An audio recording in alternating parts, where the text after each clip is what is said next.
All right, welcome to Blue Star Report. I'm Brad. This is Dustin. We're going to talk today about Tet McMillian or Jayden Higgins. Tet McMillian's a number one draft pick, number one receiver coming off the board as per Draft Buzz. If you look at some of the other different, they got ESPN, you got several, everybody knows there's several different places people can go in the draft. A lot of them have Higgins at anywhere from number 5 or number 3 to number 11. Draft Buzz has Higgins at number 5.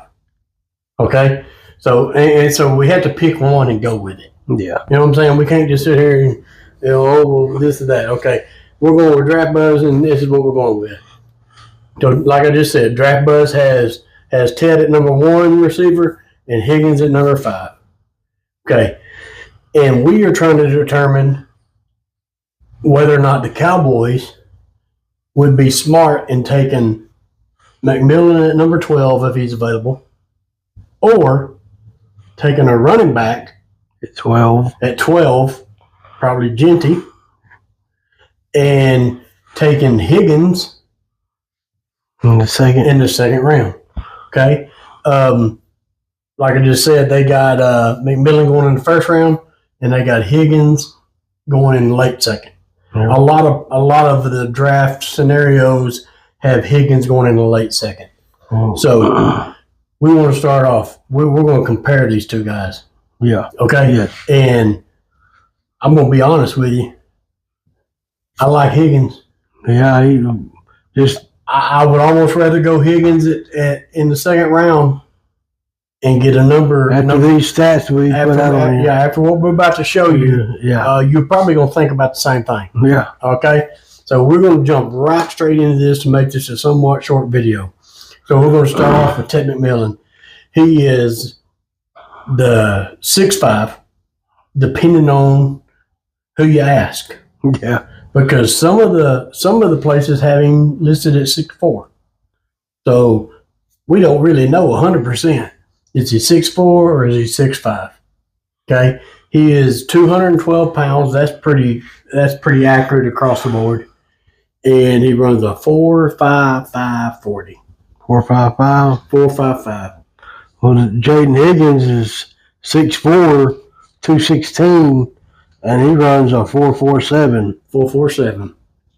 And it's a little bit. So I'm liking that. Not much, but I'm already liking it. Yeah. I'm at 4.47, 4.55, and a 4.47. Yeah. You may not think is a lot. Yeah. But it is. It's like a step. About a step on. You get a step on. Maybe a step and a half. Yeah. Okay. It's and if you compare them, they're pretty much same height, weight. Yeah. They're going to fluctuate, go within the weight. They're going to go up or down. Yeah. They a lot of them take a little weight off to do better in the on their pro day and stuff, but technically they're basically the same height and the same weight. Yeah. But Higgins is faster. Just a little bit faster. Okay. All right. So we're going to talk about their ratings, and this is Draft Buzz ratings.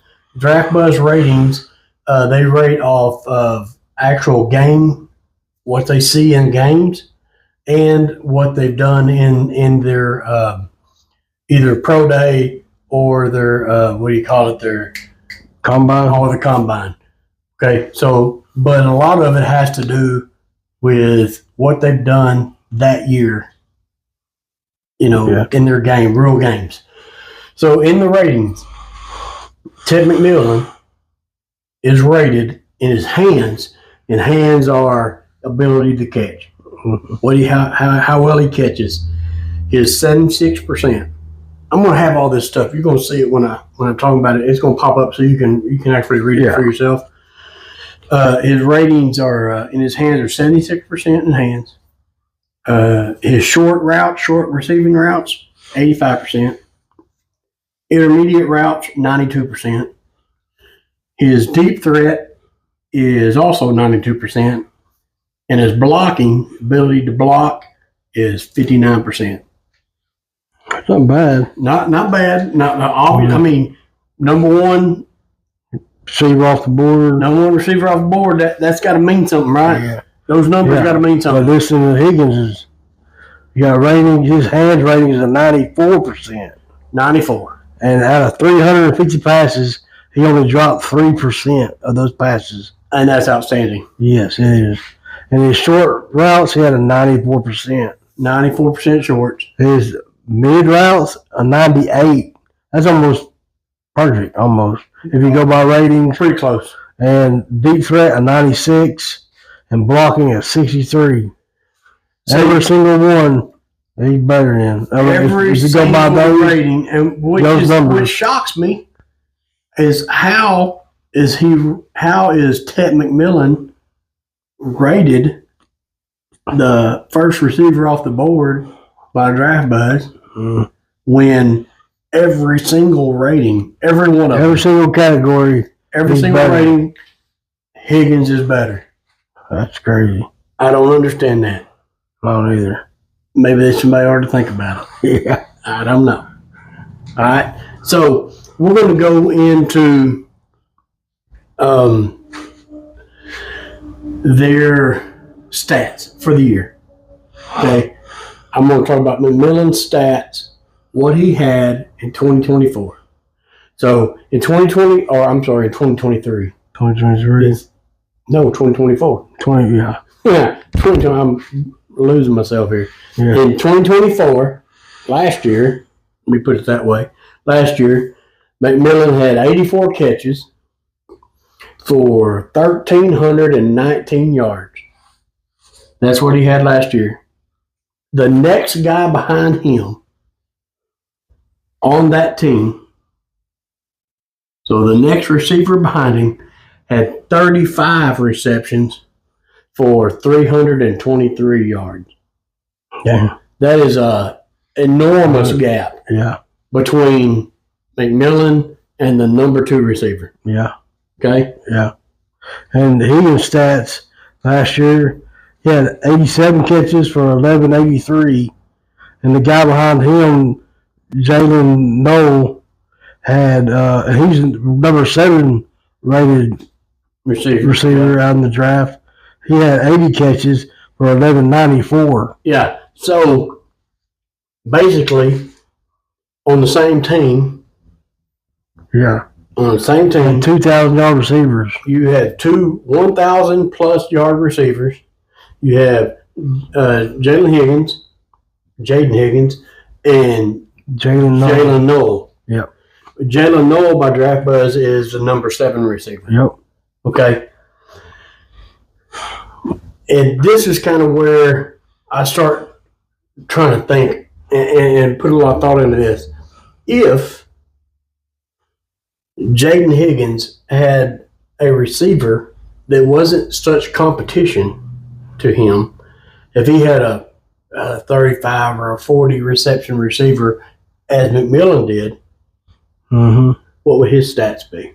It might be 1,400 yards, 1,500 yards, 100 receptions. That's possible. It's very possible. Yeah. So I guess my point there is McMillian's is clearly the number 1. Yeah. For Arizona, by far. Clearly. Like you said, the guy behind him is 300 yards. 300 yards. That's the next guy behind last year. 300 yards. They're throwing the ball to McMillian. Okay. Yeah. They're absolutely slinging it to him. As far as Higgins goes, it's kind of equally divided. And he still got his. He still had 1,100 yards. If he had a receiver that he wasn't competing with like he was with last year, what would his real yards be? He very possibly have 1,500 yards. Very 1,300 yards. Very possibly. He's faster. He's the same size. The route running, they say, by Higgins is every category. His hands, everything. His routes from mid, from short to deep threat is better. It's better. I want to stress this. I'm not trying to say go get Higgins first round. No. I ain't trying to say that. No. I'm trying to say that very possibly you could have a McMillian type receiver in the second round. Yeah. Is what I'm trying to say. You could go get a first round running back. You can go get Genty. And then go get Higgins. Yeah. And still have the same output. Yep. Or close to it. Now, we're going to talk a little bit about the games, specifically their games that they had in that year, last year. Okay? Pay attention to these. We got highlighted on these stats on Higgins. Last year, he had averaged 7 to 8 catches a game and 90 yards. 90 yards. Every game. Pretty consistent. Yeah. And that's what you want. I mean, there's a couple of games he had 4, some he had 11. But average 7 to 8, 90 yards. That's pretty good. Yeah. Okay. In Tet's 2024 games, he's consistent. I'm not going to say he's not consistent. But he had 2 big games that he had 10 receptions in each game. Okay? And he had, I think it was 508 yards or something like that, average, or not average, together. So basically he had 2 games. About 500 yards. 2 games he had 20 receptions and over 500 yards in 2 games. And one of them was against a no-name team, and the other one was against Virginia. I think it was Virginia Tech. I think so. Almost a third.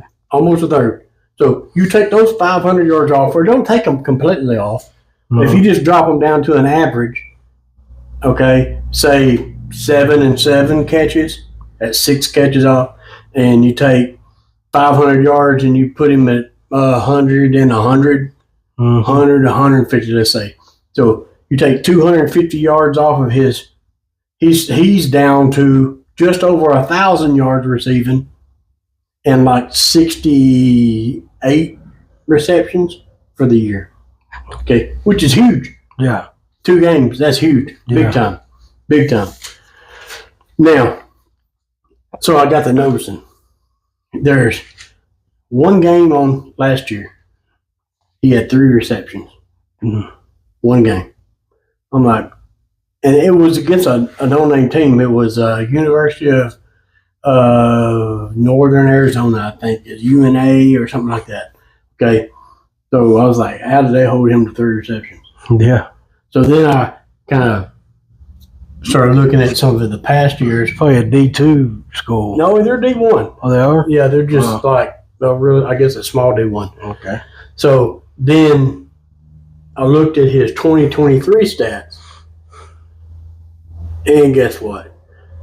They held him, the same school, held him to 2 receptions. I think it was 2 receptions for 11 yards, and he had a 12-yard for long. So basically he had a 12-yard catch. 12-yard catch and a -1. Yeah. Okay. So the same school, yeah, well, what they 2 know. years in a row, held him to 3 catches and 2 catches. And I don't know what they know or what they did, but I bet them defensive coordinators from the NFL will be looking at it. Yeah. They're going to find out what they did. Well, yeah. I don't know. But anyway, I thought that was kind of shocking. That was real shocking to me. It's like a little school like that, his 2 worst games in his college career came from the same school, and there's just like a little bitty school. A 3-catch game and a 2-catch game. That's crazy. Yeah, really crazy. So, anyway, does it benefit Dallas to go pick up Tet McMillian at number 12 and then go get a number 2 round running back, which we don't know who that's going to be yet? It ain't going to be Hampton. Hampton will be gone at number 2 by then. Yeah. It'll probably be more like one of those Ohio State guys, Travion Henderson or Judkins, one of those guys, something like that. So you'll have a Tet McMillian and say Henderson. Or would it benefit you to go get a Genty or a Hampton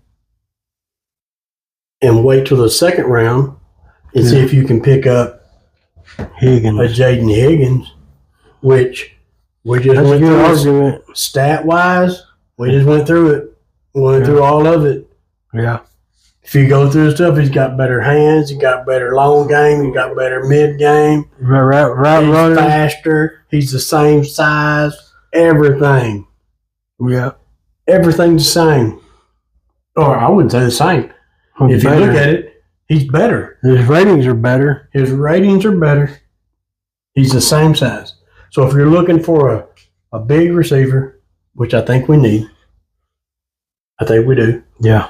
If you're looking for a big receiver, it's got a little speed, it's got great hands, and you can get him in the second round and get a first round running back, I say you do it. Yeah. I honestly say you do it. I would. I think you have a better team if you have Ashton Genty and Jayden Higgins than you do Tet McMillian and Judkins. Yeah. I feel that. Yeah. I really do. Anyway, let us know what you guys think. Do you guys know anything about Higgins or McMillian that we don't know? We'll make another video on it because I'm really kind of intrigued by it. I am too. Yeah. I'm really intrigued why they have Higgins 4 spots behind McMillian, but when it comes to hand routes, short routes, medium routes, long routes, blocking, they have him ranked higher than him. That's what kind of confuses me. What's going on here? Yeah. And like I said, McMillian played his second receiver was he's a number seven rated receiver on the board. Over 1,000 yards. Over 1,000 yards. McMillian, he had a 1,300 yards or whatever it was this year. But the guy behind him's not even close. So we know who they're targeting. They're going. I mean, he's getting his yards. You know what I'm saying? Yeah. And if you take that away if you take Higgins and put him on this team, and you put McMillian on this team, are the roles reversed? Might be. I think they are. Might be. I think they are. I'm almost positive they are. I'll bet you Higgins has 1,400 yards receiving, and McMillian has 1,000. So possible. I kind of feel like it's a toss-up when it comes to those two receivers. I really do. When it comes to receivers with size, I'm talking about two like receivers with the same height, same build, that type of person. I'm not talking about your little speedy Golden. No. Different class, different story. If you're looking for a big, tall, go-get-'em receiver that can go up and get the ball, I honestly don't feel like there's a lot of difference in Higgins and McMillian. And when the season rolls around next year, don't be surprised if you see Higgins doing better than McMillian. Very possible. It's very possible. Yep. Very possible. Anyway, that's what we got. So if you guys would, please like, subscribe, comment, let us know what you think. Have you watched a lot of games with Higgins or McMillian? Let us know.